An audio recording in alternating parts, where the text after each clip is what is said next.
Então, esse arquivo que a gente vai usar aqui na aula de hoje, de análise estatística com softwares, que é esse Wade One, como eu disse a vocês, ele é um arquivo que é do livro, da base de dados do livro de econometria do Woodruff, que é o livro de referência aqui para o estudo de econometria. E essa base de dados ela acaba sendo usada através já dos resultados para apresentação de alguns aspectos dos modelos de regressão, e aí, claro, a gente vai usar para poder reproduzir também, e,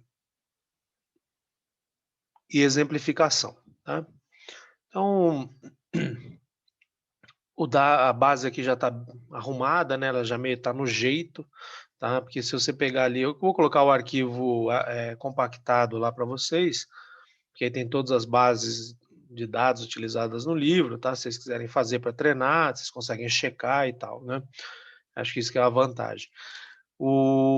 Só que aqui já está arrumado, né? Então, se você abrir o arquivo lá, o que vai acontecer, né, que não tem essa primeira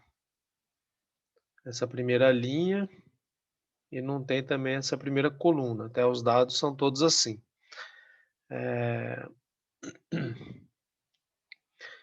E aí aqui eu já coloquei, né?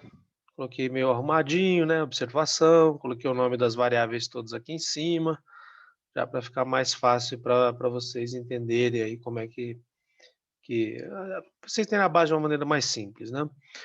E aqui nessa aba da esquerda, que chama descrição das variáveis, eu coloquei aqui também, né? Fiz uma tabela. Lá no arquivo compactado não está assim, né? Lá é um arquivo texto, TXT, e está em inglês, né? Aí eu traduzi o nome das variáveis, coloquei aqui, né? Mantive a representação, até porque no livro o texto sempre faz menção às siglas em inglês. Então, deixei assim mesmo, né? Porque senão tem que ficar pensando em tradução ali, enquanto lê, é meio estranho. Então, aí as variáveis que nós temos, elas são, tem o salário horário, depois tem outras variáveis das pessoas, né? Então, isso é uma base de dados americana, então, naturalmente, a unidade de medida é dólares por hora. Depois temos a escolaridade, medida em anos completos. Aí tem anos de experiência.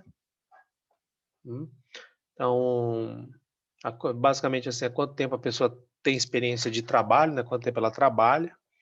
O variável salário, isso aqui é uma variável que tradicionalmente é coletada, né? Então, por exemplo, censos, pesquisas populacionais sempre coletam o salário horário, né? Medida importante que reflete a remuneração, renda das pessoas, né? Capacidade de compra, muita coisa pode ser avaliada ali com tendo as medidas de renda das pessoas. Pobreza, dependências, né, de renda, etc.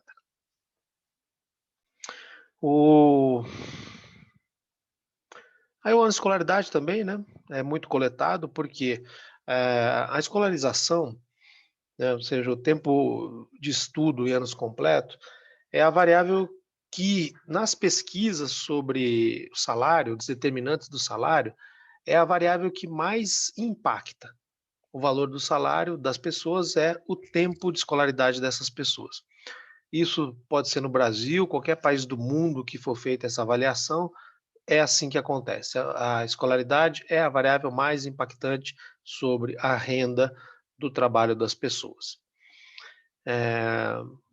Claro que isso não funciona exatamente para todas as pessoas, mas como uma regra muito predominante que caracteriza um padrão, né, de influência entre variáveis na economia, isso é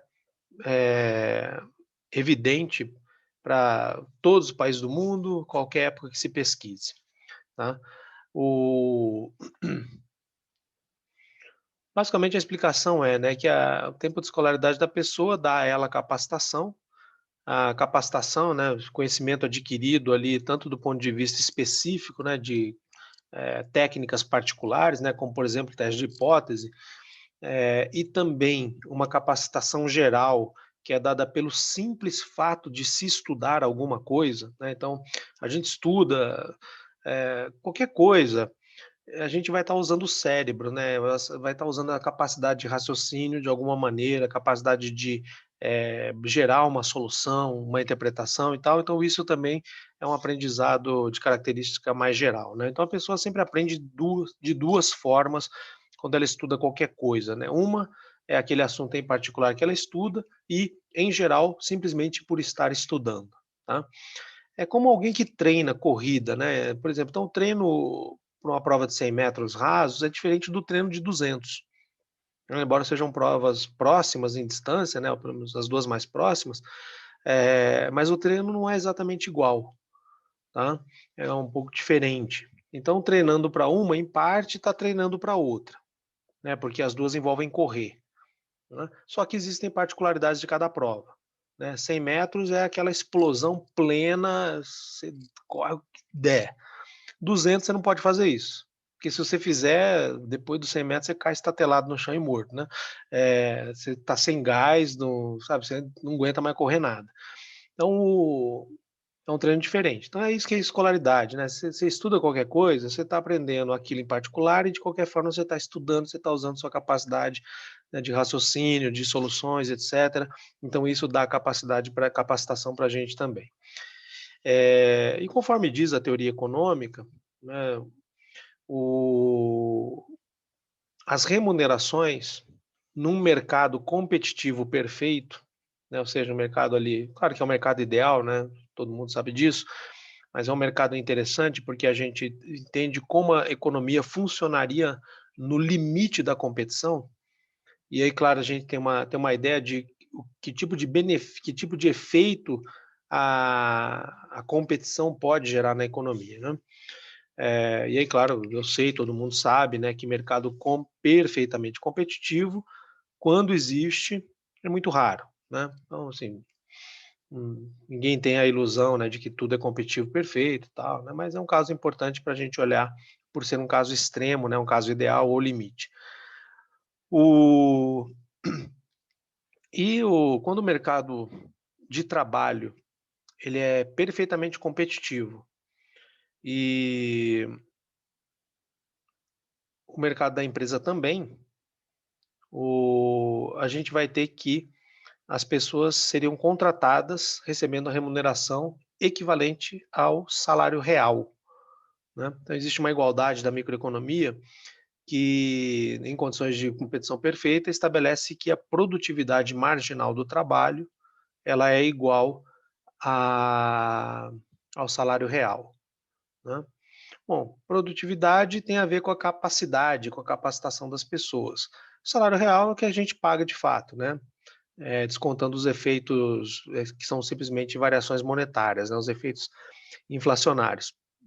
Então, o, naturalmente, a principal fonte de capacitação deveria ser, não só deveria, como é o principal determinante da remuneração das pessoas, né? Que é a escolaridade. Porém, as pessoas não aprendem somente nas escolas, tá? Isso todo mundo sabe, né? As pessoas aprendem, de fato, com a execução das tarefas, ou execução direta, ou pensando sobre a execução, né? Claro que aí que muda, cada um tem mais capacidade de aprender de maneira abstrata, outros são mais concretas, de forma mais concreta, mas o fato é o seguinte: a gente só aprende por dois motivos. Um, a pessoa tem uma intuição sobre como aquilo acontece e como aquilo funciona, e de alguma forma ela consegue formar o raciocínio na cabeça dela, inclusive gerar soluções, tá? A outra é experiência, é passar pela experiência, né? Onde se passa pela a experiência? Em qualquer local de execução, e naturalmente a execução se torna experiência desde que, ao final da execução, a pessoa saiba mais sobre aquilo que executou do que sabia quando começou a executar, tá? Porque se isso não acontecer, do ponto de vista de experiência, não aconteceu nada. né? Sim, de fato, foi executado? Foi. O tempo passou? Passou. A pessoa fez aquilo? Fez. Tá, mas quanto que de experiência acumulou? Se no final ela continua entendendo tanto quanto ela entendia quando começou, então, do ponto de vista de ocorrência da experiência, não aconteceu nada. Tá? Então, a experiência não é simplesmente passar pelas situações, é passar pelas situações e, ao final dessa passagem, saber mais sobre aquilo que aconteceu. Tá? Porque senão, não é experiência. Né? Porque senão, bastaria estar vivo, né? Você fica vivo lá, tal, o tempo passa e só por passar, né? Você acumula esse tempo aí, pronto, as pessoas te pagam mais, né? Então, não é assim, né, você tem que estar ali executando as coisas e estar aprendendo, né. Então, de fato, você aprende por experiência ou aprende por intuição. Aprender pela execução da experiência é o que acontece na escola, né, só que na escola a gente não está pensando em fazer, assim, exatamente todas as etapas, né, inclusive as execuções que dão errado, né. A gente está justamente querendo, ganhar tempo. Pular etapas, já olhando para aquilo que se conhece sobre o que foi observado, né. Porque se a gente fosse aprender tudo, que se aprende num intervalo de 4 anos, por exemplo, executando de fato tudo, tudo, tudo, certamente esse período de 4 anos ele teria que ser de mais ou menos uns 20, ou certamente mais que 10, né, e aí não dá tempo para ser assim, né. Então, eh, são formas diferentes de se fazer a mesma coisa, tá. Que na experiência em geral, a gente tem mais tempo para poder executar, né, então a gente pode executar mais vezes a mesma atividade, o mesmo raciocínio, a mesma tarefa, seja o que for. Mas o ponto importante é que, à medida que se execute, se aprenda mais, tenha mais domínio sobre aquilo que aconteceu, né. Então por isso que, a experiência também é uma fonte de geração de produtividade, porque é uma fonte de geração de capacidade de capacitação das pessoas, né.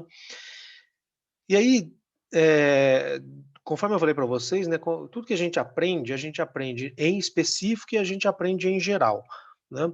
Então, muitas vezes, essa parte da experiência da execução de trabalho, ela leva em conta 2 coisas, né, uma que é a experiência em geral, então, assim, é o tempo que a pessoa trabalha, e um tempo de experiência particular, que é o tempo em que a pessoa trabalha na empresa atual, né, porque aí, claro, dificilmente a gente fica transitando entre setores, né, de atividade, empresas tão diferentes, mas a gente é comum mudar de empresa, né, então mas desde que a gente não mude de setor, né, não mude para atividades tão diferentes, o que se faz tem bastante semelhança, mas certamente também tem algumas particularidades, algumas diferenças, né. Então, essas 3 variáveis aqui, elas tentam, à sua maneira, captar a capacitação das pessoas, né. Aquela da escola, aí é depois a do trabalho, em geral e em particular, tá. Eh, que são variáveis todas elas, essas 4 aqui, são todas variáveis, numéricas, quantitativas, que trataremos, né, como se fossem, variáveis contínuas. Sobretudo salário, né, que vai ter medidas monetárias, inclusive em centavos, a gente vai tratar como variável contínua, embora essas outras aqui, né, estejam medidas em anos completos, trataremos também como uma variável, quantitativa contínua, tá. Isso do ponto de vista, de fazer modelagem, tá, porque a modelagem ela vai usar técnica contínua, não vamos fazer modelagem discreta. O Mas claro que depois, na hora de fazer algumas contas com isso, e poder opinar a respeito, aí a gente vai para situações, discretas, né. Sobretudo porque, né, não há nenhum sentido em falar, ninguém fala assim: "Olha, eu tenho, 7 anos e meio de escolaridade", né. A pessoa está ali prestes a terminar o ensino médio, considerando agora, né, que a pré-escola entrou no fundamental, né, perdão, não o médio, fundamental. Então vamos pegar o 8,5. A pessoa fez o que seria a pré-escola, né, que se chamava anteriormente, e mais tem 8 anos ali no fundamental. A pessoa está ali no meio da oitava série, né, para concluir no meio da nona, né, indo para concluir a nona série, Mas ninguém fala, né, ó, eu tenho 8 anos e meio de escolaridade, né, você está medindo em anos, é ano inteiro, né, então os quebrados a gente não considera. Eh, então claramente é uma medida discreta, né. Só que aí a gente vai tratar como contínua para poder, ter assim uma modelagem mais usual, tá, embora não seja impossível, né, fazer porque o tratamento, discreto, ele é muito difícil, muito complicado de fazer, então a gente já pelo menos aproxima pelo tratamento contínuo e já dá grandes resultados.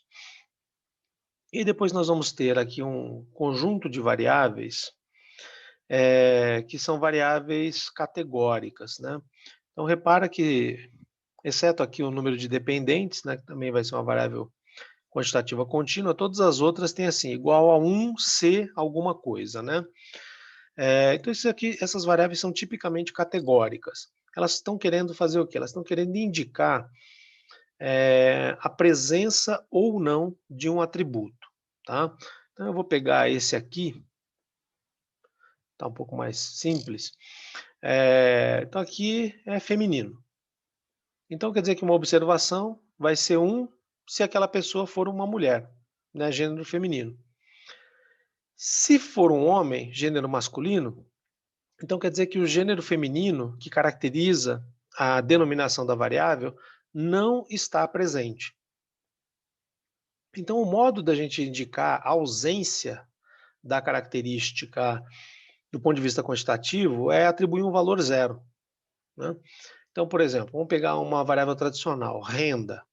Eh, então quando a pessoa está na situação de ausência de renda, não recebe renda, a renda dela é zero, né. O zero indica ausência de renda. Situação da pessoa, né, que está em desemprego e não está tendo nenhum tipo de benefício. Então, renda igual a zero, né. A ideia é semelhante, só que aqui é uma característica qualitativa. Então tem aqui o gênero, né, temos apenas 2 de forma predominante, masculino e feminino, né. O caso intermediário de hermafroditismo a gente não considera, né, não porque não seja importante, mas simplesmente porque ocorre muito pouco. Então certamente não é um grupo que gera influência do ponto de vista de um resultado geral, tá? Embora naturalmente em particular tenha sua importância, mas quando a gente faz modelagem, o que a gente está tentando está focando no padrão predominante. A gente não está focando em padrões particulares, tá?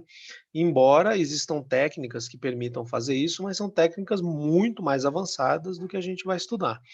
E geralmente nem se estuda em graduação isso, tá? Então a gente vai estudar aqui padrões gerais.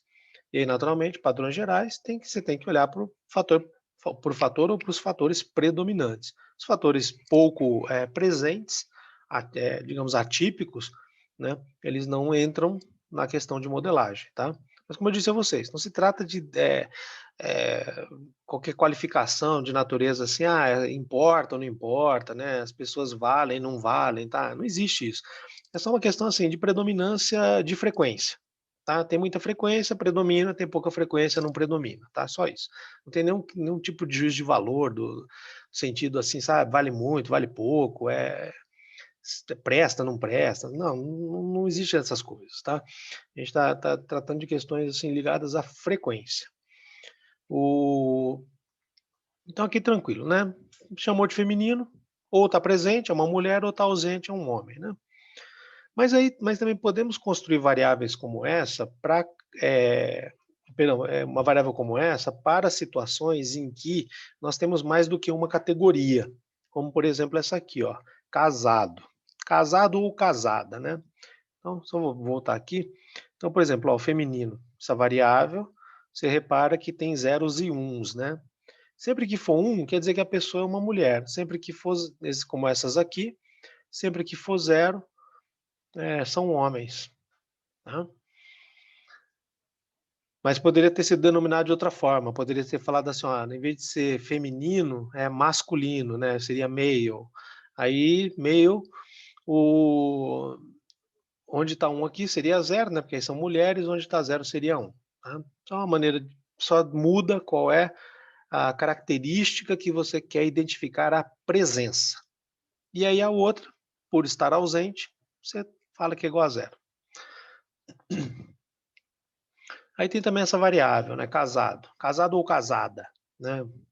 Homem ou mulher. Aí aqui, claramente, Estado Civil não tem não tem só duas, né, denominações com bastante frequência, né? Tem solteiro, tem casado, tem divorciado, tem viúvo, viúva, né? Então, nós temos mais situações aí. Só que aí, o que a gente faz? A gente vê qual é a característica que nos interessa, né? Ou seja, queremos avaliar em relação a quê? No caso, queremos avaliar em relação às pessoas casadas, né?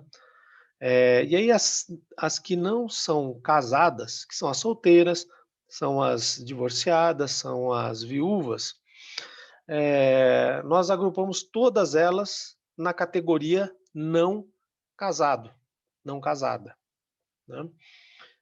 E aí a gente transforma essa variável de 4 categorias em 2 categorias, né? Aquela que a presença a gente quer identificar, que é estar casado ou não, que é estar casado contra não estar. Aí a gente transforma numa situação, né, binária, tem a característica ou não tem, né? Como é que acontece também essa aqui, ó, né, uma variável criada para identificar a etnia. Então tem lá, né, aí de acordo com o próprio livro, né, a categoria é não branco, né? Você quer saber se a pessoa é não branco. Então, não branco, o que que deve ser?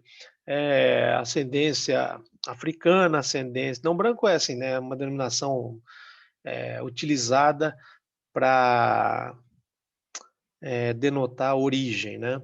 Aí usa-se cor da pele, tá? Não estou assim discutindo se isso é bom ou ruim, né? Eu mesmo acho que tenho certas restrições, eu preferiria ligar com ascendência, né? Ascendência europeia, ascendência asiática, ascendência africana, mestiço, né? Eu preferiria pela ascendência.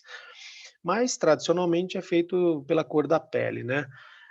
Até porque, né, o que acontece? Não é, tem muita coisa que pode explicar isso, mas uma delas é a seguinte, é que essas pesquisas são feitas há muito tempo, décadas, né?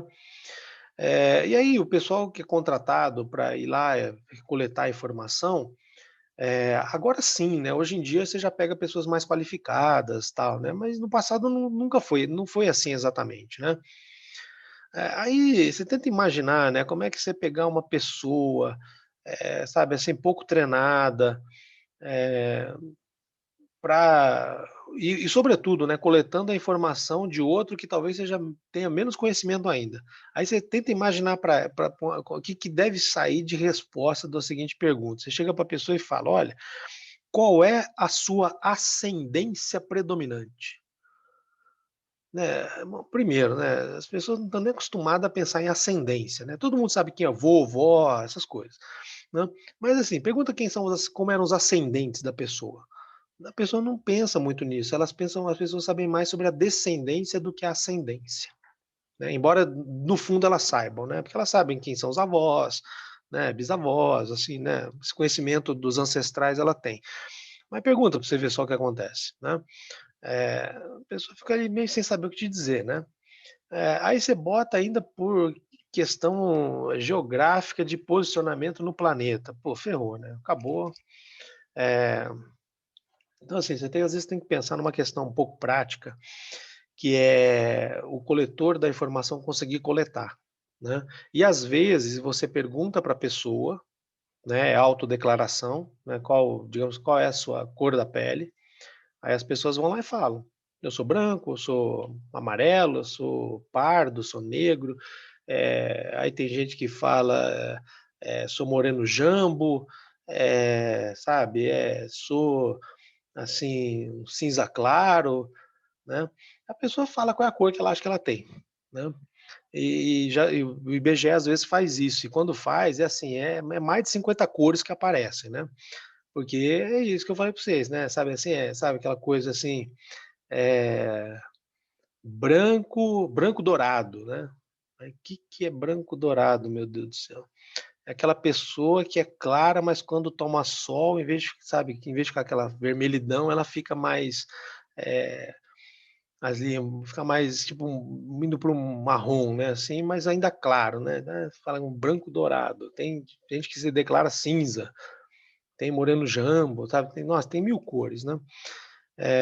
E aí às vezes, para não ter essas coisa doida, né, eh, simplifica, vai lá e fala assim: ó, categoriza, as cores são essas, nessa ligando para cada tipo de geografia, vamos pergunta e vai, né. Então, teria que ver a pesquisa de fato ali para ver o que que gerou isso, mas basicamente o que está falando é assim, ó, vamos separar, né, nos origem europeia dos de origem não europeia, né. O E aí o que você está identificando é a presença de origem não europeia, né. Eh, ok, o grande problema também numa variável dessa é a seguinte: e a pessoa que é mestiça, né, eh, pai ou mãe, né, um dos 2, tem ascendência europeia e o outro tem ascendência africana, ascendência asiática, ou a própria ascendência, né, americana, né, ou indígena, ou vai para onde, né. Então assim, tem muita coisa que pode acontecer, tá. Então aqui categorizaram, ó, se for não branco, né, então o que eu estou acreditando é o seguinte: se a pessoa não tiver os 2 ascendentes de origem europeia, vai para essa categoria, se tiver, vai para outra. Eu particularmente não gosto muito dessa variável aqui nesse exemplo, né, porque, o não branco, né, você monta uma variável de sentido negativo, né, para mostrar a presença, né, eu acho meio estranho, sabe, as variáveis geralmente você vai pelo sentido da presença, né, ou seja, quanto de salário tem, está presente, né, eh, quanta escolaridade a pessoa tem. Aí aqui é o que ela não é, né, é um negócio meio estranho. Mas eu vou manter, porque o livro é assim, né, então eu vou deixar assim mesmo, pra manter a fidelidade ao livro, né. Mas eu particularmente, essa variável ela me dá um pouco nó na cabeça, porque ela você me pensa um pouco, você pensa ela ao contrário, porque ela não tá enfatizando a presença, ela está enfatizando a ausência de uma coisa, né. Eh,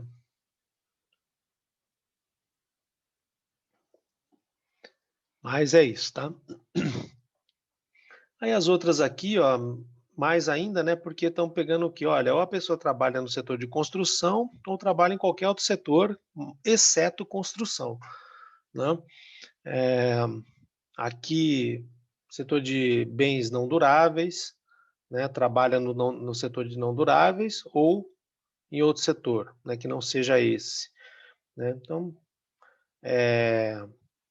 está tentando captar o quê, né, de uma outra maneira, que é setor de ocupação, como que estar em um determinado setor pode gerar uma influência sobre o salário, tá?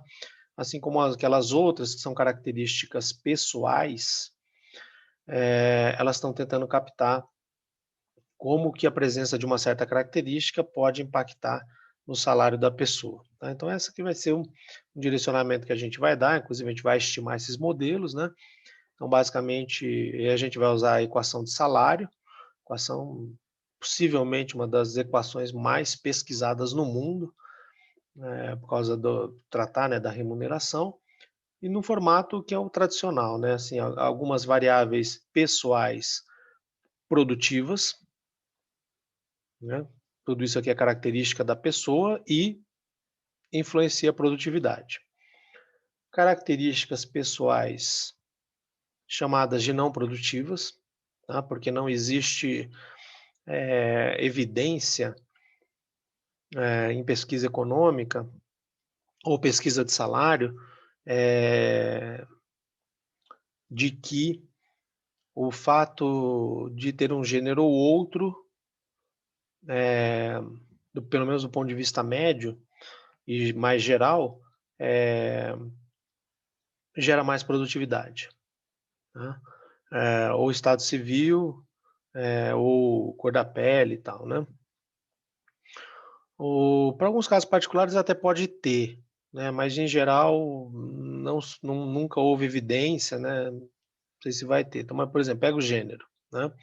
Então, se de fato tiver alguma influência, quer dizer que, ou o gênero importa para a execução de certo tipo de atividade, e, portanto, se reflete na produtividade e, por fim, na remuneração, ou é discriminação, né? Tem que ter muito cuidado quando se estuda isso, para não, sabe, jogar a discussão ali na tábua rasa e dizer que é discriminação aquilo que não se sabe se de fato é. Mas também não negar que possa haver, né? Não só do ponto de vista de gênero, como do ponto de vista de etnia, né? Então precisa ter bastante cuidado nisso, pelo menos assim, né, quem trabalha com pesquisa econométrica tem muito cuidado com isso, porque basicamente a gente vai ver o que os dados nos contam, né? A gente nunca vai chegar com a história pronta, né? Chegar com a história pronta, você não precisa fazer análise, né? Você já tem a história, então fala o que você quiser. Agora aqui é diferente, né? A gente vai olhar uma base de dados, vamos ver o que a base nos conta, né? Mas não já trazer a história pronta. E aí, claro, acaba tocando em temas sensíveis, precisa ter muito cuidado com isso, tá? Para não falar aquilo que os dados não permitem que se possa dizer, né? Mas que também não neguem, né? Então, assim, tem que ter bastante cuidado com isso, porque às vezes as pessoas falam coisas, eh, assim, com grau de certeza. Eu vou falar para você, nossa, é impressionante, né? Porque quem dedica a vida a investigar a questão não tem esse grau de certeza, né? Aí aquela pessoa, né, que assim, digamos, leu o equivalente a um gibi sobre o assunto, ela vai lá e sabe, né? Então é impressionante isso. Meu Deus, desculpa eu falar isso, né? Mas é que eu detesto quando isso acontece. Porque, assim, existem pessoas muito sérias estudando os temas, né? E aí você pergunta para elas não te dão a certeza, né? Aí o cara lê um gibi lá e fala, né? Sabe tudo. É impressionante. O... Então a gente vai avaliar questões como essa, né? Para pensar um pouco. Acho que é importante, né? Ter uma impressão também técnica disso. Mas até que a gente chegue lá, a gente vai fazer algumas outras coisas antes, tá? Então isso aqui é só um overview aí para vocês terem uma ideia da nossa base, que a gente vai trabalhar com ela, porque essa base a gente vai usar bastante a partir de agora para vários tipos de atividade, tá? E aí, por fim, a gente vai também trabalhar com variável em logaritmo, tá? Embora esteja aqui log, né, a gente de fato trabalha com logaritmo de base natural, ln, né, de base neperiana. A gente não usa outra base, tá? Porque é uma questão de derivadas. É porque depois porque assim, quando a gente aprende derivada de logaritmo, né, aquela derivada que é derivada do logaritmo de x, é 1 sobre x, né? De verdade mesmo, aquilo vale para a derivada do logaritmo natural de x, né? Quando a gente tem derivada de logaritmos de outras bases, a gente tem que fazer uma adaptação entre a base neperiana e a base original do logaritmo, tá? Então, sempre precisa ser feito em relação à base neperiana, por quê? Porque o inverso do logaritmo neperiano, que é o ln, né, o logaritmo natural, ou quando você usa aquela base e, é justamente o quê? O exponencial, que é o número neperiano, né? Então, por isso é que funciona. Então, quando a gente faz, né, essas coisas, na verdade, está fazendo tratamento logaritmo natural. Quando você precisa de questões muito específicas aí para logaritmo de outras bases, aí você vai mais a fundo na questão ali das operações de logaritmo, tá? Mas geralmente não é necessário, o logaritmo natural aproxima bem, exceto para questões muito particulares. Então a gente vai fazer o logaritmo natural e vai trabalhar com o quadrado também, tem uma importância, né? Como por exemplo, vocês já estudaram, né, em macroeconomia, um, ou talvez estejam estudando, mas acho que talvez já tenham estudado, teoria do ciclo de vida do Modigliani, que fala, né, que basicamente a remuneração das pessoas, né, na vida inteira, ela segue um padrão, né, que parece uma parábola, né, de concavidade. Estou tentando fazer aqui na janelinha, tá vendo? É uma loucura. Parece uma parábola virada para baixo, né, uma coisa assim. Falando, né, só no começo da vida você não ganha tanto, você não tem muito conhecimento, não tem muita experiência e tal, né, então você ganha um pouco menos. Só que aí o tempo passa, você vai ganhando experiência, conhecimento, então você ganha mais, mas também quando o tempo passa, sua capacidade física e intelectual vai decair, por causa do envelhecimento natural do corpo, né, não tem, é, é assim que a vida vai, né, e aí a renda começa a cair de novo, né. E é uma parábola virada para baixo, né, de concavidade negativa. E aí a gente usa, esses termos aqui ao quadrado, numa modelagem de salário, por exemplo, para justamente captar concavidade, né. E é claro, esses efeitos dão negativos, né, porque capta justamente aquilo que a teoria do ciclo de vida, mostra para a gente, né, quando a gente estuda aquelas questões de renda permanente, renda transitória, tal, né, a renda da vida inteira. Então tem a ver com aquilo, né. E aí a gente vai então usar os termos ao quadrado, tá? Ok. Uma pergunta sobre isso? Tá, só fiz uma apresentação para vocês terem uma ideia, né, do que é a nossa base e também do que a gente vai fazer com ela, tá? Mas claro que quando for fazer, eu vou lembrar nessas coisas, tal. O Porque assim, eu não posso deixar passar despercebido que ali eu estou estimando um efeito ciclo de vida, né, da teoria ali da renda permanente, né. O eu vou chamar a atenção disso novamente, tá, mas só para vocês terem uma ideia do que está envolvido, né. Então, por si só vocês já veem, né, que eu citei coisas da microeconomia, citei outras, da macro, né. Então, ou seja, quando a gente vai trabalhar com os dados em economia, num sentido, né, de buscar ali o rumo da econometria, a gente vai juntar conhecimentos, de basicamente 4 áreas, né, que são a microeconomia e a macroeconomia, né, como áreas de teoria de orientação sobre o que iremos estimar, a matemática como a linguagem que a gente usa para poder usar uma outra área, que é a estatística, que através dos seus indicadores vão nos fornecer, os efeitos que umas variáveis exercem sobre as outras, que é justamente aquilo que a gente busca, né. Então, por exemplo, quando um supermercado, tá, não estou dizendo que todos fazem, embora todos possam fazer, supermercados maiores, né, mais capacitados, eles fazem. Eles ficam vendo o seguinte: "Olha, quando eu alterei o preço de um determinado produto, o que aconteceu com a demanda dele?", né. Então ele faz isso para ter uma ideia do quê? Qual é a elasticidade da demanda em relação ao preço, daquele produto, né. O Fica avaliando lugar que foi colocado o produto, essas coisas, né.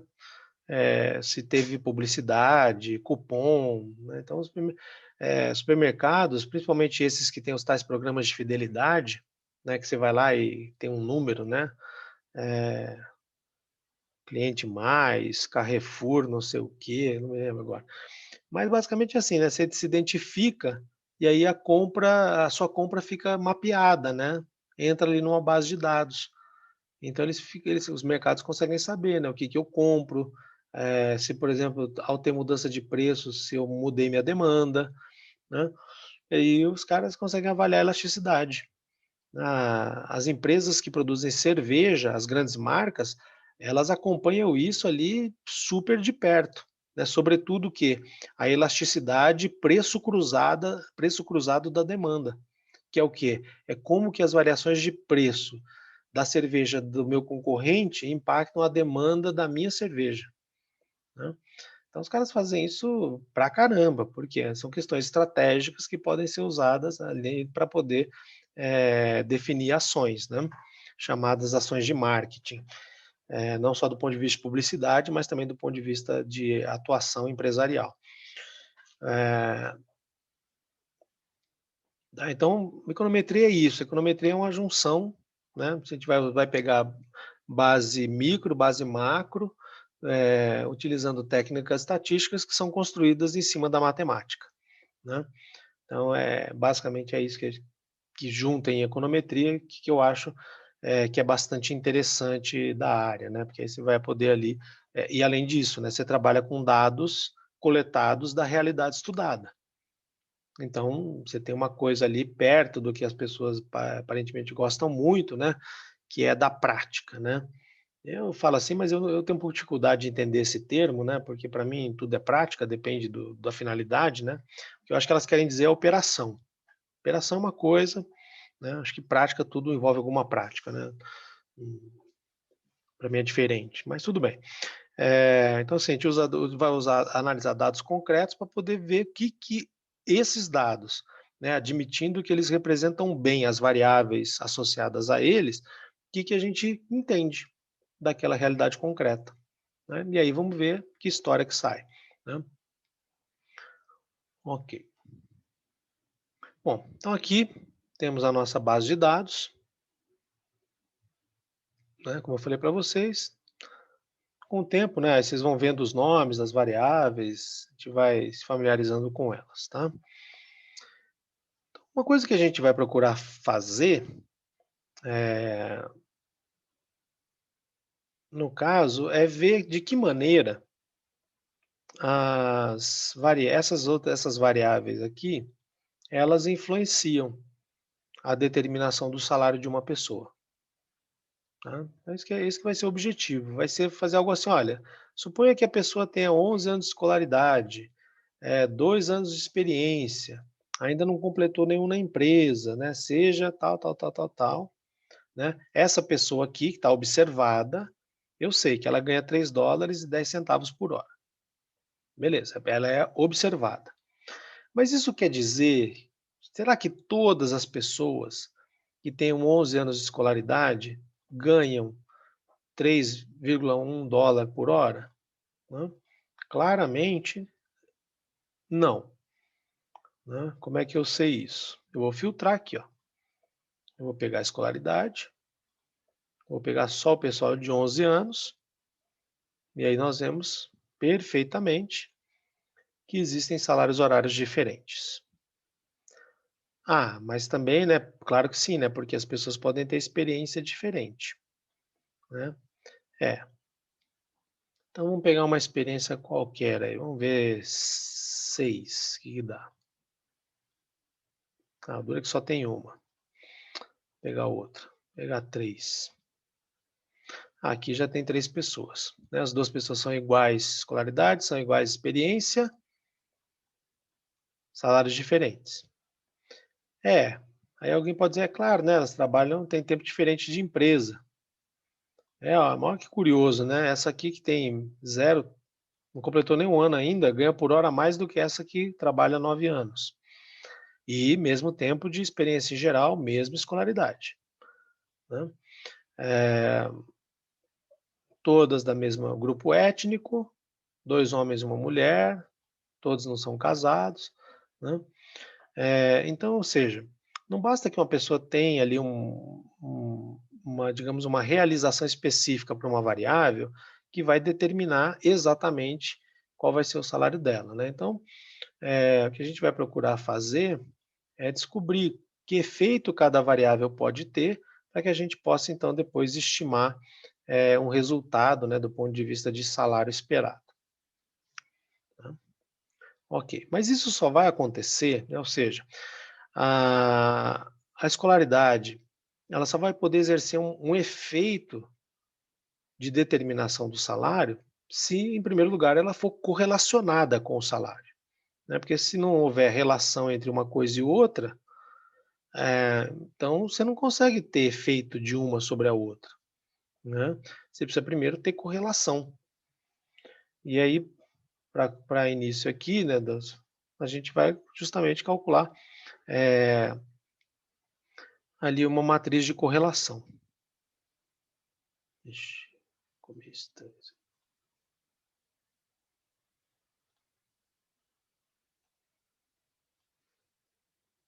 Ok. Então aqui para começar, vamos calcular essa matriz de correlação, tá. É que está aqui à direita. Só vamos acrescentar uma variável, que é essa aqui, ó. número de dependentes, tá? Então ela chama NumDep.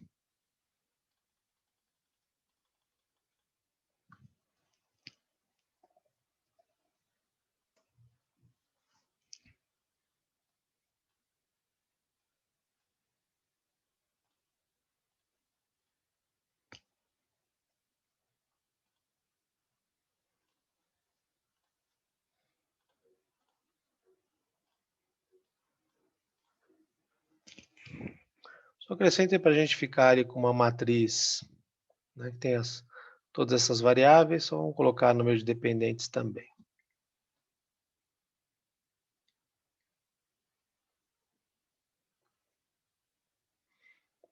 Então, o que a gente quer fazer, né? A gente quer calcular aqui o coeficiente de correlação para cada célula, entre as variáveis que estão aqui nessa coluna e nessa linha, né? Bom, então, só para uma questão de sentido, né? Então vamos calcular aqui a correlação do salário com ele mesmo. Então, o comando para calcular coeficiente de correlação é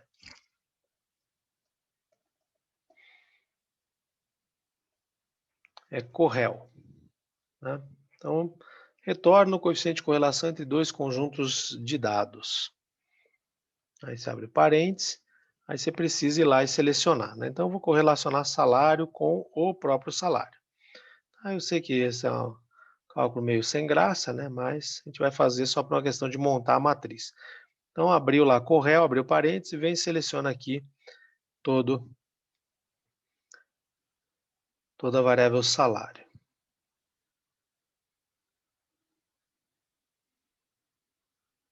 Bom, até aqui, até a célula 527, que é a base de dados tem 526 observações. Bom, aí feito isso, você aperta ponto e vírgula, né? Aí você pode ou selecionar de novo todo o intervalo, né, porque nós vamos fazer ele, a variável em relação a ela mesma, ou você pode simplesmente digitar o intervalo que já está ali, né? Então vai ser de B2, dois pontos, B 527. Aí fecha o parênteses. Aí pode dar Enter.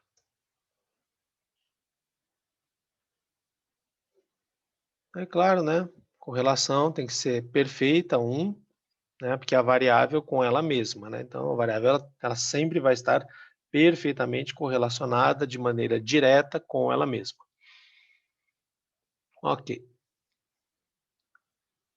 Aí agora vamos calcular aqui a correlação, o coeficiente de correlação entre salário e escolaridade. Tem duas maneiras de fazer, né? Você pode abrir ali o comando, o correl,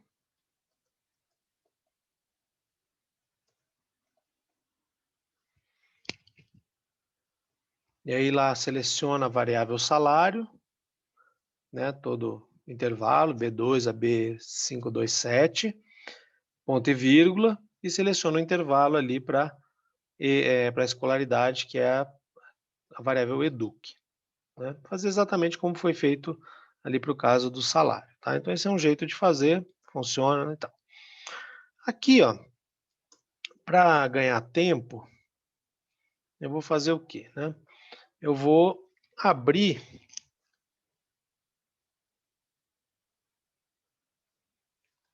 a fórmula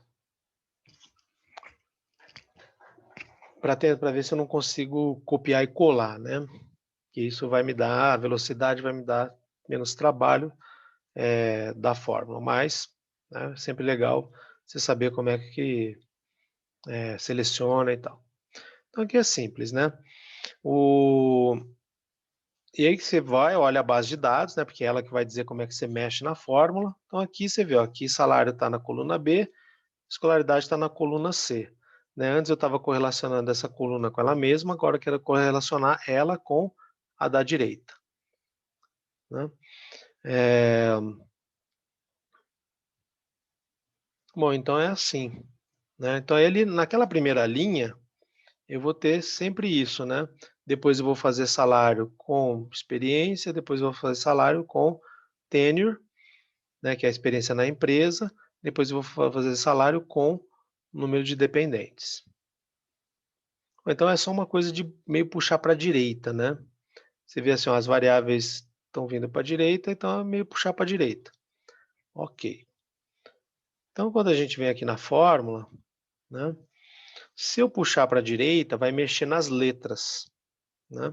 E aí a coluna que são os números não vão mudar, né? Porque como eu estou puxando na mesma linha, perdão, as linhas não vão mudar porque eu estou puxando na mesma, né? Então não vai ter problema. Então basicamente aqui, ó, se eu travar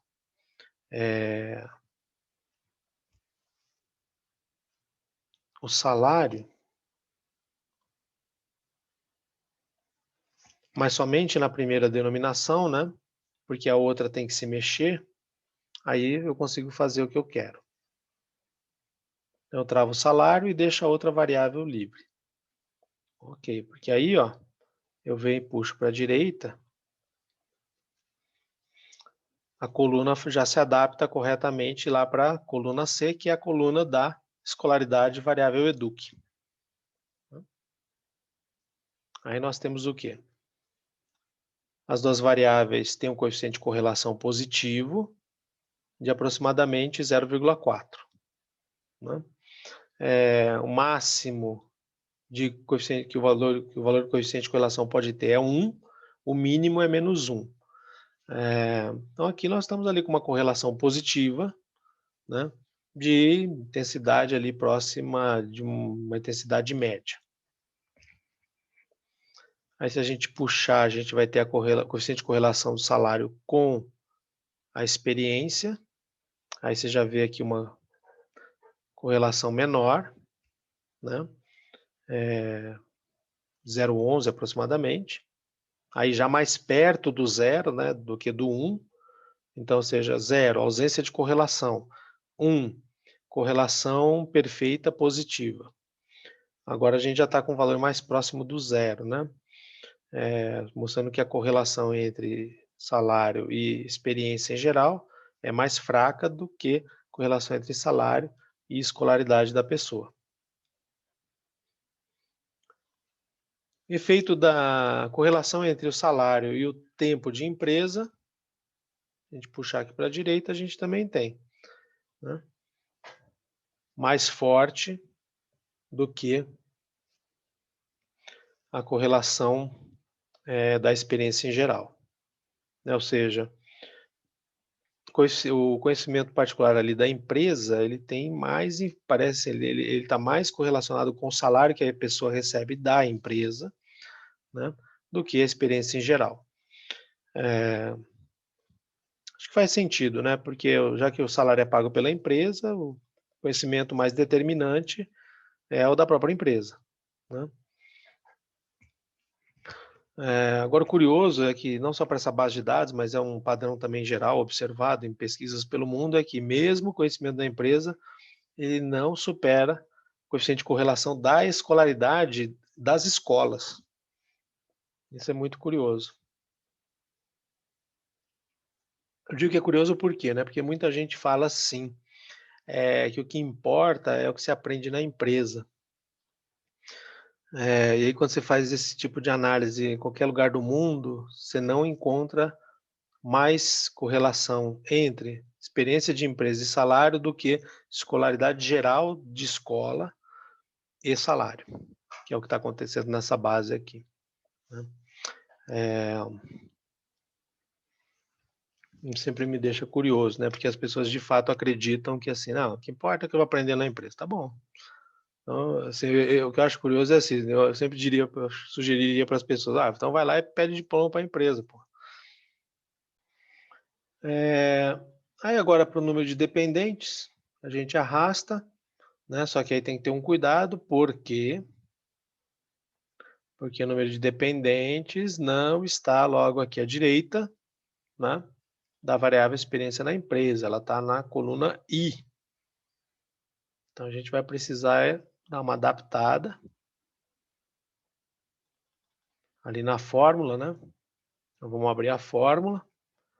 A variável não está na coluna F, né? Ela está na coluna I. A gente vai precisar trocar ali a referência de coluna de F para I. Aí pronto. Aí agora sim, a gente tem ali o resultado correto. Tá? E esse coeficiente de correlação aqui, ó, ele dá negativo. Né? Tá informando basicamente o quê? Né? Que de forma predominante, conforme aumente o número de dependentes que uma pessoa tem, menor é o salário que ela recebe ali por hora onde trabalha. E a frase inversa também vale, né? Ou seja, as pessoas com menor salário horário estão associadas com maior número de dependentes.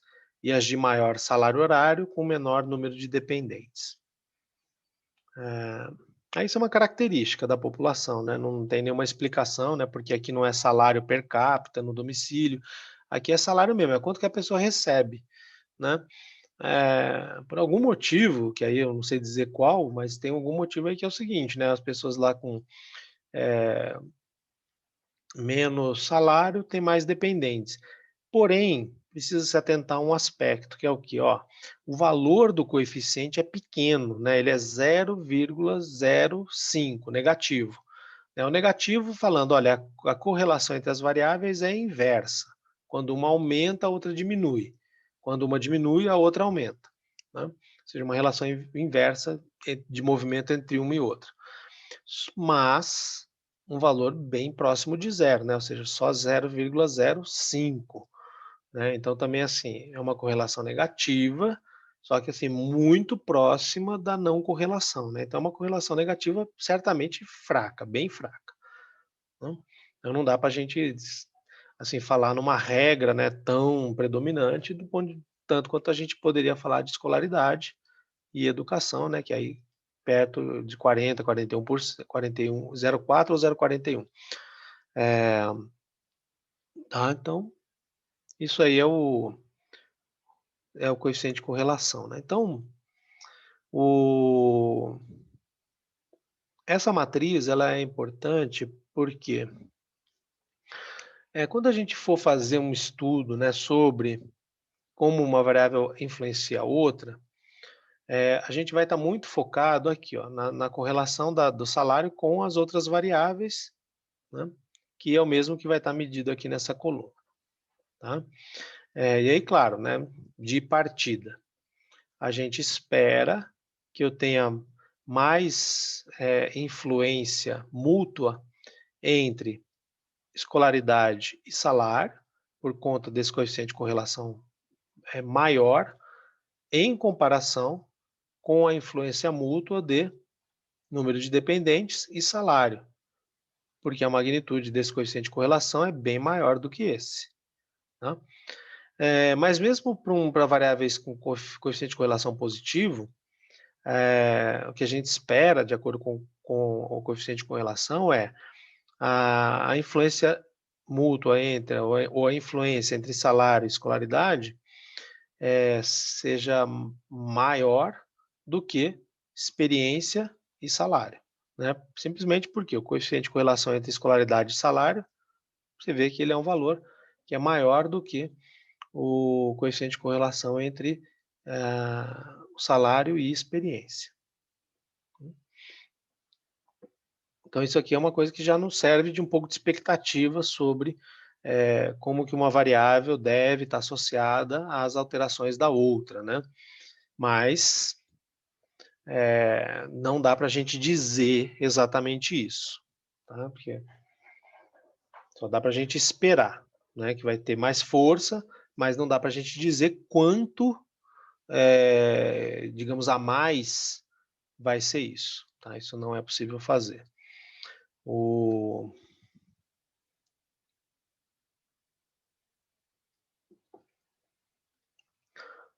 Ok. Bom, então aí, né, vou pedir que vocês, então, preencham aí essa... Não, vamos fazer uma outra coisa antes, depois a gente faz isso aqui. Vamos calcular aqui na tabela. Primeiro vamos fazer o logaritmo do salário. Vou aumentar um pouco a visualização, né? Então veja, quando a gente vai trabalhar com... Isso aqui vou fazer para que a gente possa depois utilizar nos modelos econométricos, tá? Então existem situações em que nós, em vez de usarmos a variável conforme ela está medida, que é chamada variável em nível, tá? Em nível de medida, que digamos é o salário, né? Que é o que está aqui. Isso aqui é o salário que foi medido. Foi lá e perguntou para a pessoa, olha, quanto você ganha por hora? Ela fala, tanto. Tá bom, anotei. Existem situações em que nós vamos trabalhar com o logaritmo natural dessa variável, mas não com as suas medidas diretas em nível, tá? E depois, futuramente, quando a gente trabalhar com os modelos de regressão, eu vou explicar para vocês qual é a razão disso, tá? Por enquanto, nós só vamos calcular. Só para ver como é que faz. Tá, eu quero fazer o logaritmo de alguma coisa, como é que eu faço? Né? Você vai fazer assim. Então, você vai abrir um igual. E aí o comando para logaritmo, ele é... Sempre que eu falar logaritmo, tá? Só por uma questão assim de abreviação, entendam que é logaritmo natural. Tá? Só porque logaritmo natural toda hora demorar demais, tá? Então, logaritmo, aqui no nosso contexto, é igual ao logaritmo natural, tá? Então, comando como que é? Ele é ln, tá? Tenham cuidado sempre usar ln, por quê? Porque se você usar log, ele vai te dar logaritmo, só que aí ele vai pedir base, ó. Ele vai te pedir, ó, tá, você quer o log de qual número? E depois ele vai te pedir uma base. E se você usar o comando log 10, aí ele já sabe que é base 10, você só dá um número, tá? Então, tenha cuidado com isso, porque dá diferença, né? Uma coisa é calcular o logaritmo natural de um número, outra é calcular o logaritmo de base 10 de um número, né? Dá diferença isso. Então, é o ln. Opa. Aí o ln, você abre ali o parênteses, né? Ele só vai te pedir de que valor. Ele só te pede isso, por quê? Porque a base já é a base neperiana, então não precisa informar a base. Então aqui eu vou querer calcular o quê? Eu vou ali para a esquerda, tá? Pode vir com o próprio cursor, né? Deixa eu tirar o meu daqui. Aí você vem vindo para a esquerda. Quero esse aqui, ó. Quero o logaritmo natural do salário, tá? Aí você aperta Enter.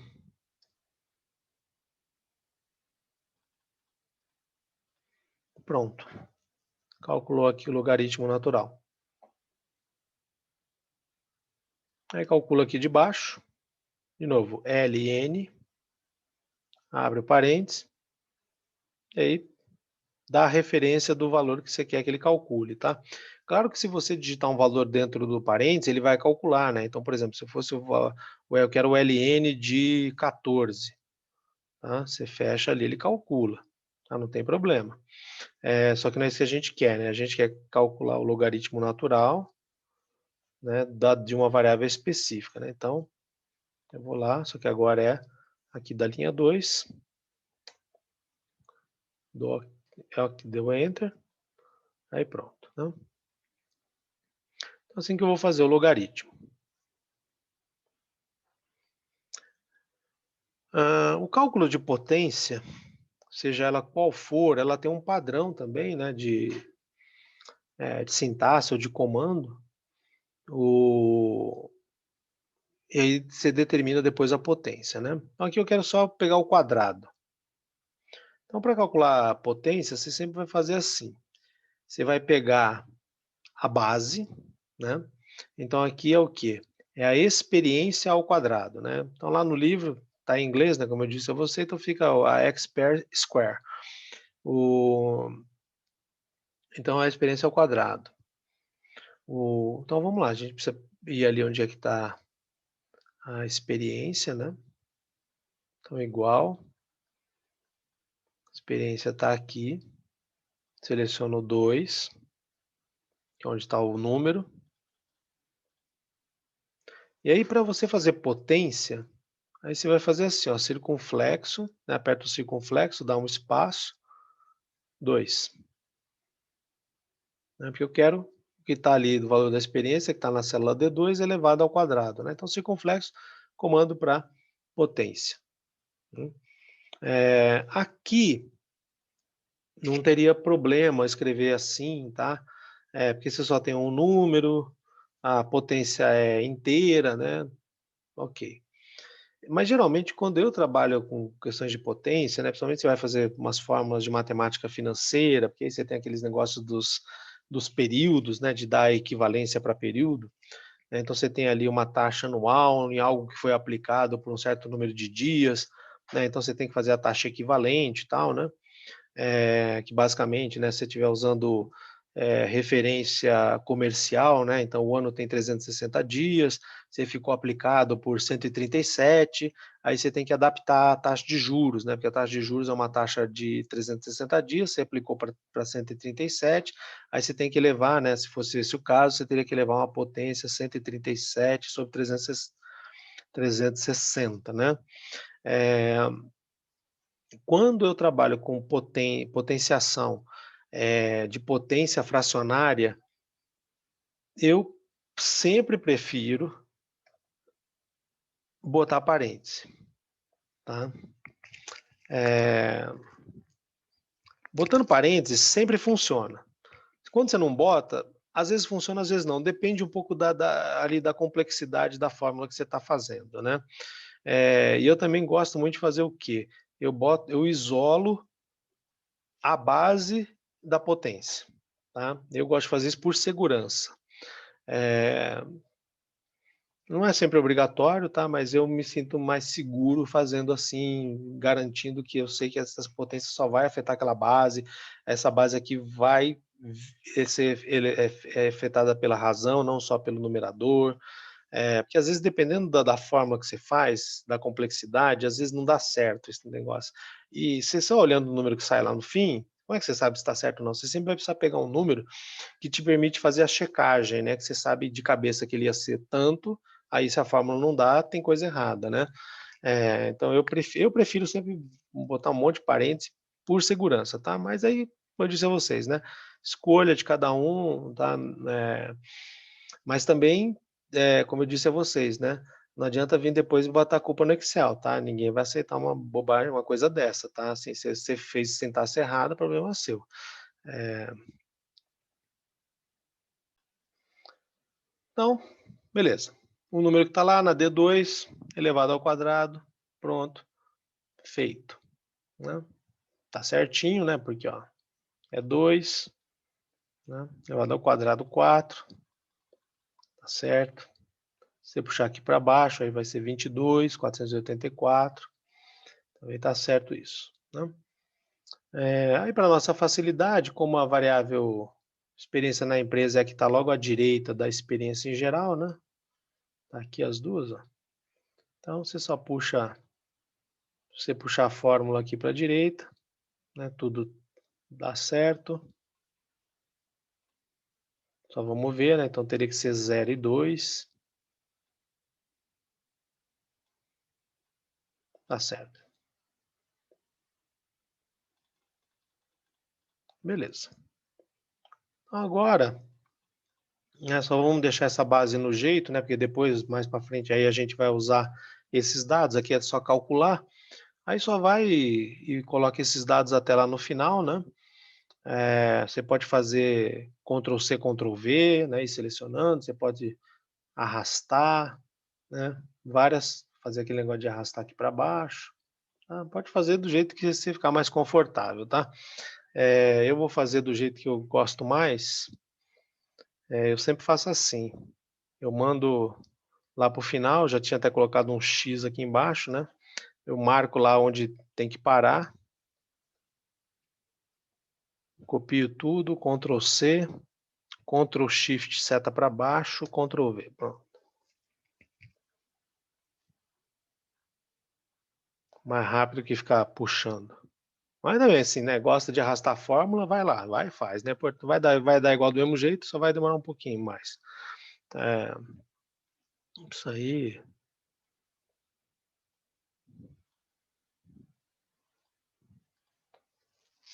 não estamos fazendo cálculo de day trade mesmo, né, então microsegundo não vai mudar a história. Ah,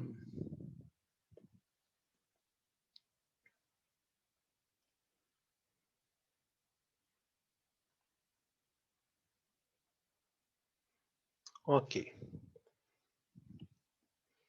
Né, então lembra, LN abre parênteses, bota lá referência, né, executa, quadrado, referência, circunflexo 2, né. É claro, cubo seria potência 3 e assim vai, né.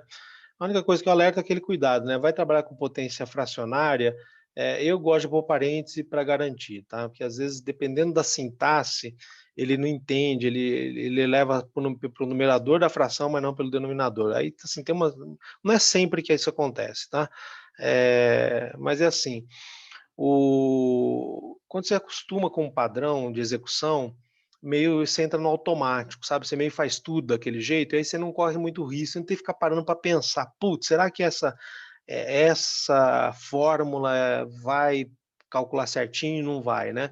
Então quando você faz uma sintaxe que sempre funciona, aí você nem pensa mais sobre essas coisas, sabe, aí você simplesmente faz, executa que vai dar sempre certo, tá.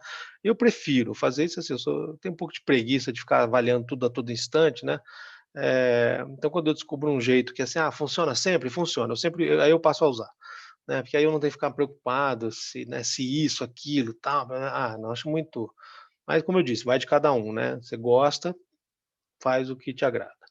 E ó, eh, nesse tempinho que falta, então tentem preencher a tabela, né, então eu já falei como é que faz para essa, aí, vamos fazer aqui para escolaridade, né, o então vamos lá, é Corel, né. Só que o padrão é assim, né? A variável que entra primeiro é a que está na linha, depois entra a da coluna, né? Seguindo aquele padrão tradicional de matrizes, que sempre as identificações elas identificam sempre a informação vinda da entrada e depois a informação vinda da coluna, né? Então vamos manter isso, né? Para não ficar mais fácil a vida. Então aqui nós vamos fazer a correlação da escolaridade com o salário. Então a gente vem, a escolaridade está aqui, né? Então você vai selecionar daqui até o fim. Você pode ir com o mouse, né, fazer assim, ou você clica aqui na primeira, Ctrl Shift seta para baixo, ele vai lá, seleciona tudo, né? Aí você solta os botões, aí dá 2 pontos, opa, aí você dá 2 pontos, aí vem aqui no salário, né? De novo, seleciona, pode fazer o arrastar com o mouse, né? Sempre dá certo. Ou você vai, seleciona a primeira ali, aperta Ctrl Shift, seta para baixo, aí seleciona tudo, fecha o parênteses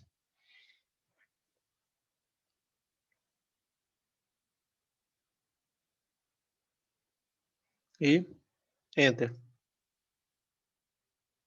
Espera aí, o que aconteceu aqui?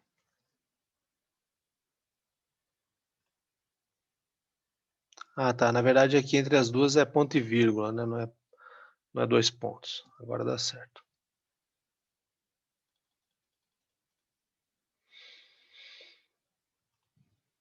Vou deixar todo mundo centralizado. Esse valor igual a esse. Tinha que ser, né? Porque a correlação, o coeficiente de correlação entre o salário e escolaridade tem que ser o mesmo entre escolaridade e salário, né? A ordem, das variáveis, quando a gente fala de correlação, não importa, né? Por quê? Porque a gente só está medindo um movimento conjunto das variáveis, tá? Positivo significa que as duas, quando uma cresce, a outra também, quando uma diminui, a outra também diminui, né? Só quer dizer que as alterações sempre se dão no mesmo sentido. Quando o coeficiente de correlação dá negativo, aí está dizendo que as variáveis se alteram em sentidos opostos, né? Quando uma aumenta, a outra diminui. Quando uma diminui, a outra aumenta, né? Mas não importa a ordem que a gente faz, que a gente coloca as variáveis no cálculo, né? Porque simplesmente assim, é como elas se movem conjuntamente, né? Então não importa a ordem, tá? Por isso que deu igual. Aí vamos fazer de novo, né? Vocês podem digitar as fórmulas depois, né, se quiserem treinar, mas aqui vamos só fazer um pouco mais rápido. Como que nós fizemos ali para o caso do salário, né? A gente pegou e travou a variável, a primeira variável, né, que vinha da linha. Aí aqui também, né, a gente vai fazer isso para facilitar a vida. E aí poder puxar a fórmula para o lado ou copiar e colar. Então trava ali a linha, quer dizer, o comando de coluna, né? A letra, bota o cifrão na frente, ok.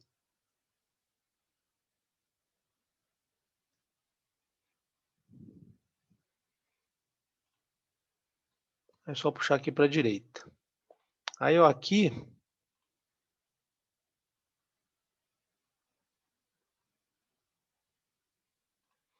deu 1 e aqui também. Por quê? Bom, porque aqui nós estamos a escolaridade com escolaridade. A variável com ela mesma, né? Então sempre vai dar 1. Então tá aqui, né, na célula 1, na célula 2,2. Adivinha só o que vai acontecer na célula 3,3, na 4,4, na 5,5. Né? Tudo 1. Né? Então, uma outra coisa. Uma matriz de correlação, os elementos da diagonal principal, né, que está aqui nessa diagonal da esquerda para a direita e de cima para baixo, todos os valores serão iguais a 1. Né? Valor da célula... depois vamos... Só vou trazer para cá, vou tirar a cor.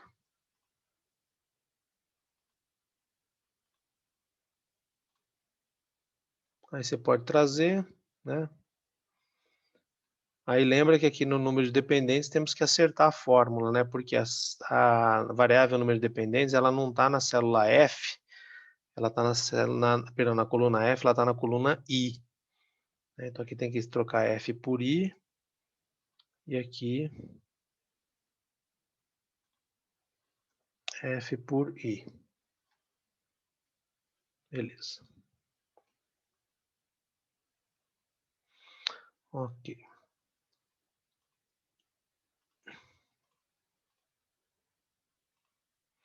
O que vai acontecer, né? Então, eu vou deixar isso aqui como uma atividade para vocês fazerem, treinar, né? Todos esses, não só o comando de correlação, mas depois a próprio arrastar a fórmula, travar a célula, né? Adaptar depois aqui para número de dependentes. Vocês vão ver o seguinte, aqui na diagonal principal vai dar tudo 1, porque na diagonal principal é sempre a variável com ela mesma. Né? Por quê? Porque a identificação de linha é igual a identificação de coluna. Né? Então é 1, 2, 2, 3, 3, 4, 4, 5, 5. Né? Então, todos iguais a 1 na diagonal principal, porque a variável, nós estamos fazendo a correlação da variável com ela mesma. Outra coisa que vocês vão reparar nessa matriz de correlação é o seguinte, que é o que já aconteceu aqui, ó, mas vai acontecer para os outros casos também. Né? Só vou...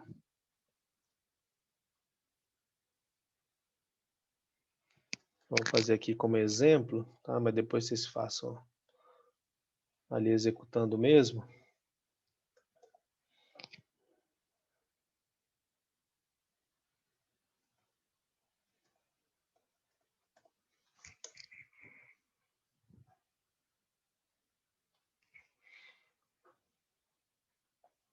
Ó aqui, ó. Então essa aqui igual a essa.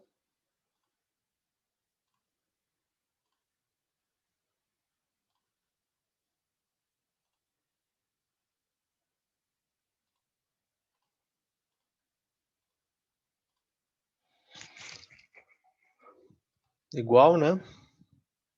Então, posição 2, 1, igual da posição 1, 2.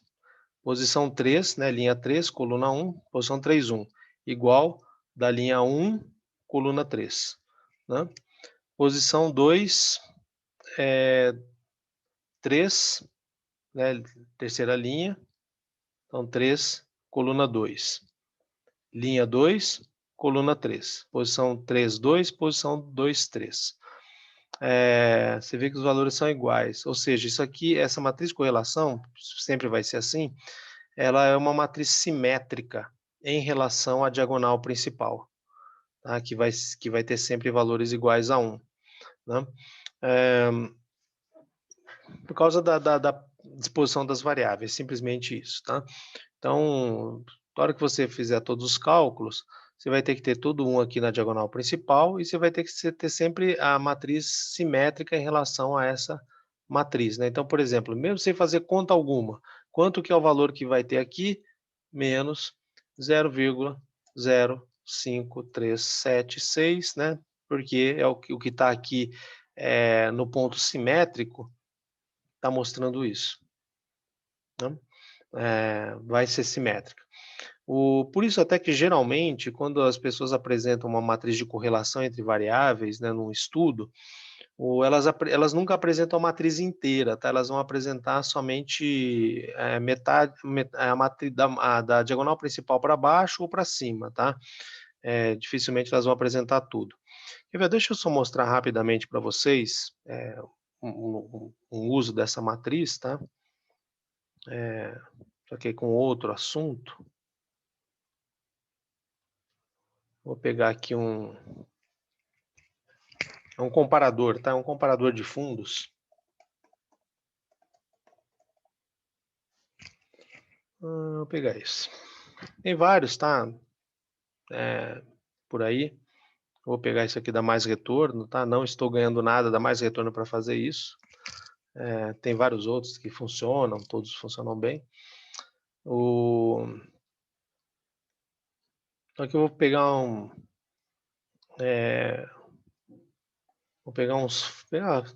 só vou mostrar a matriz, tá? Então vou pegar uns fundos aí quaisquer, tá?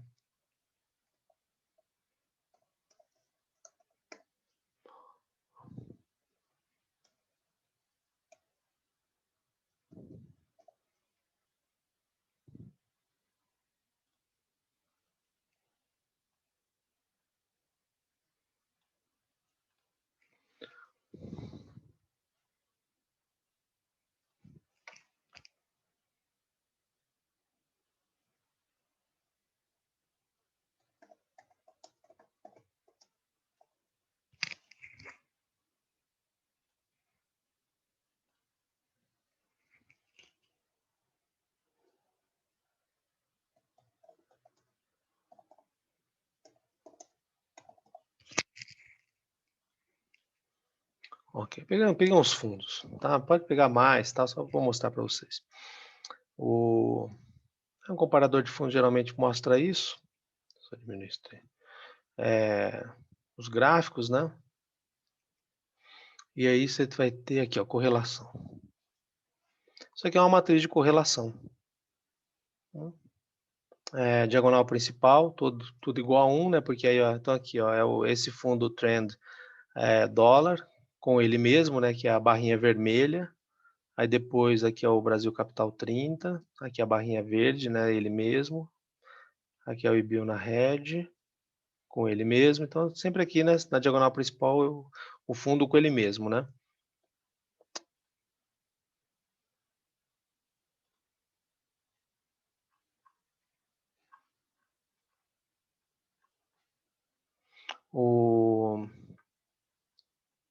E aí depois esses valores aí são as correlações, coeficientes de correlação ali dos fundos, né, que eu escolhi para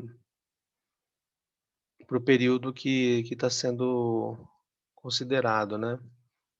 Então aqui ele pegou um período ótimo, mas se mudar os... mas a ideia é mostrar só a matriz para vocês, tá? Aqui você tem, né, correlação negativa entre esses fundos, né, menos 0,46, entre esses dois aqui, ó, que é o IBUNA e o Brasil Capital 30, uma correlação de 0,43, positiva. Tá? Assim, então a matriz de coeficiente de correlação, ela sempre vai ter essa característica, a diagonal principal igual a 1, e muitas vezes apresentada só uma parte, por quê? Porque a parte de cima vai ser o espelho da parte de baixo e vice-versa, tá?